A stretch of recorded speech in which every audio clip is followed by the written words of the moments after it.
అందరికీ నమస్తే అండి. 2022లో మన రాష్ట్రంలో జిల్లాల విభజన జరిగింది.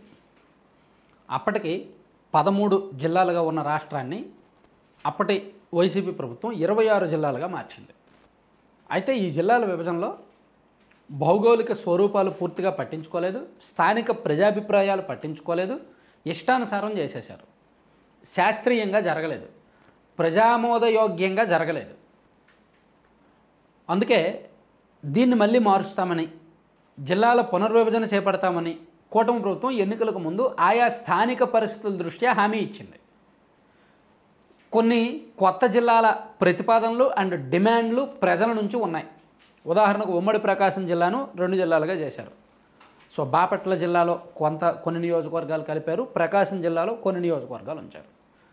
సో అక్కడ ఆ ప్రకాశం జిల్లాకేమో ఆ ఒంగోలుకేమో అద్దంకి జస్ట్ 35 కిలోమీటర్ల దూరం, కానీ అద్దంకిని తీసుకెళ్ళి బాపట్లలో కలిపారు. బాపట్లేమో అద్దంకి నుంచి 120-100 కిలోమీటర్ల దూరం.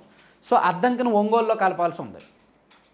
అలాగే కందుకూరు ఏమో నెల్లూరుకి 120 కిలోమీటర్ల దూరం, ఒంగోలుకి 47 కిలోమీటర్ల దూరం. కందుకూరుని తీసుకెళ్ళి అటు కలిపారు, దాన్ని ఒంగోలులో కలపాల్సి ఉంది.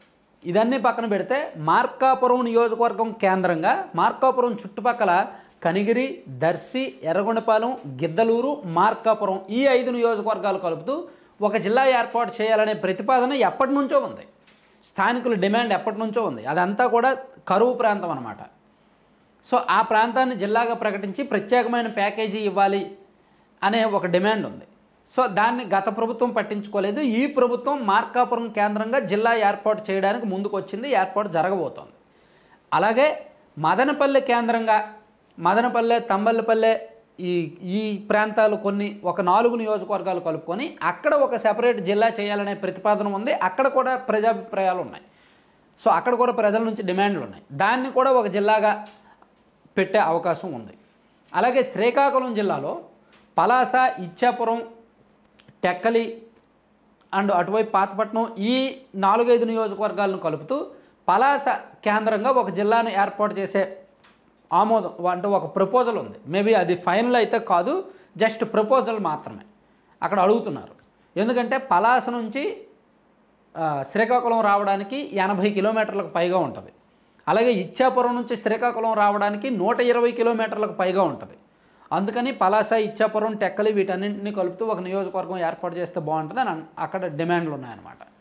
అలాగే అరకు, పాడేరు ఈ ఏజెన్సీలు ఉన్నాయి కదా, అరకు, పాడేరు, రంపచోడవరం ఈ ప్రాంతాల్లో ఆల్రెడీ 2 జిల్లాలు ఉన్నాయి.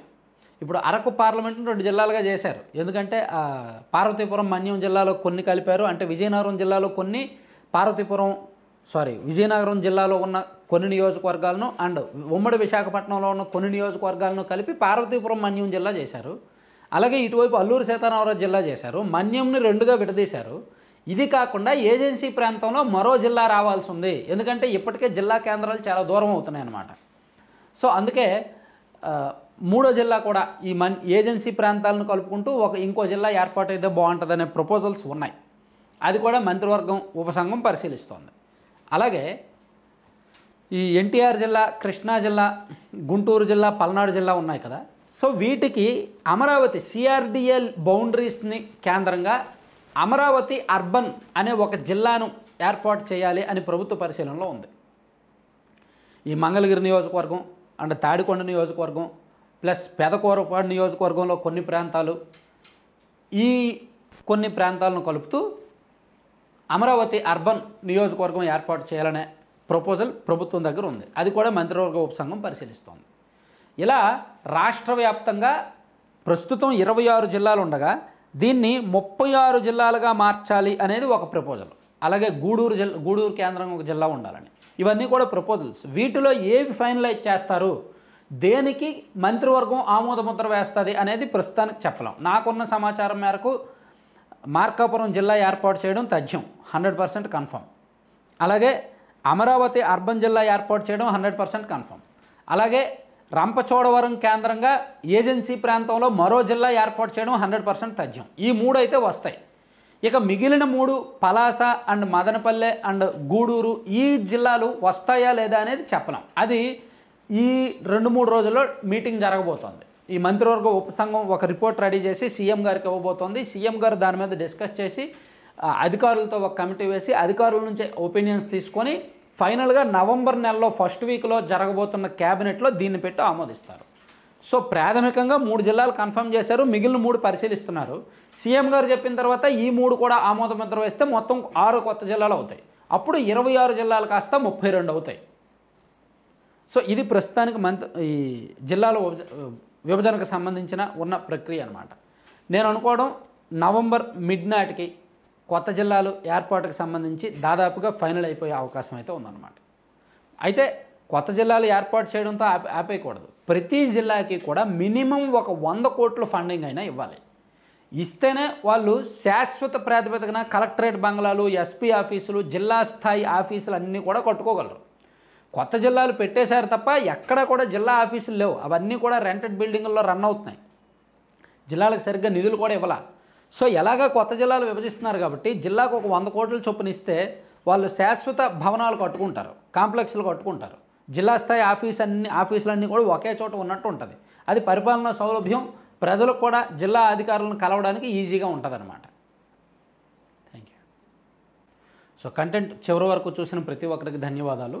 ఒకసారి పక్కన అడ్వర్టైజ్మెంట్ చూడండి, laddupalem.com అని. సో దీని ప్రత్యేకత ఏంటంటే రాష్ట్రంలో అంటే 2 తెలుగు రాష్ట్రాల్లో మీకు ఎక్కడా కూడా లభించని ఫుడ్ ప్రోడక్ట్స్ వీళ్ళు హోమ్ మేడ్లో తయారు చేసి ఆర్గానిక్ హెల్దీ ఫుడ్ ప్రోడక్ట్స్ వీళ్ళు అమ్ముతారనమాట. లడ్డూలు ఉంటాయి, లడ్డూలు కూడా విపరీతమైన మళ్ళీ స్వీట్ ఉండవు, టేస్ట్ బాగుంటుంది. సో ఏది మిల్లెట్స్తోనూ, డ్రై ఫ్రూట్స్తోనూ, నట్స్తోనూ అండ్ సీడ్స్తోనూ వీళ్ళు ఒక 20-21 రకాల లడ్డూలు చేస్తారు. అలాగే వీళ్ళ దగ్గర రొటీన్గా ఉండే నువ్వుల లడ్డూలు, రవ్వ లడ్డు, మినప లడ్డు అవి కూడా ఉంటాయి. సో మీకు ఏం కావాలన్నా బుక్ చేసుకోవచ్చు. రాగి, సజ్జ, జొన్న, కొర్ర, జీడిపప్పు, బాదం, dry fruits and makhana seeds, పొద్దుతిరుగు గింజలు, అవిసె గింజలు, ఇటువంటి భిన్నమైన లడ్డూలు. వాటితో చేసిన హాట్ స్నాక్స్ ఉంటాయి. అలాగే పౌడర్స్ ఉంటాయి, రకరకాల పౌడర్స్. సో ఇవన్నీ కూడా మీకు laddupalem.com అనే ఆన్లైన్ సైట్లో లభ్యమవుతాయి. నేను ప్రమోట్ చేయడం వలన వీళ్ళ దగ్గర మన సబ్స్క్రైబర్స్ చాలామంది కొంటున్నారు. వాళ్ళందరూ కూడా 95% above positive rating, positive reviews ఇస్తున్నారనమాట. సో అందుకే మీకు కూడా ఇంట్రెస్ట్ ఉంటే బుక్ చేయండి. ఆల్రెడీ బుక్ చేసిన వాళ్ళు మరోసారి బుక్ చేయండి. So thank you.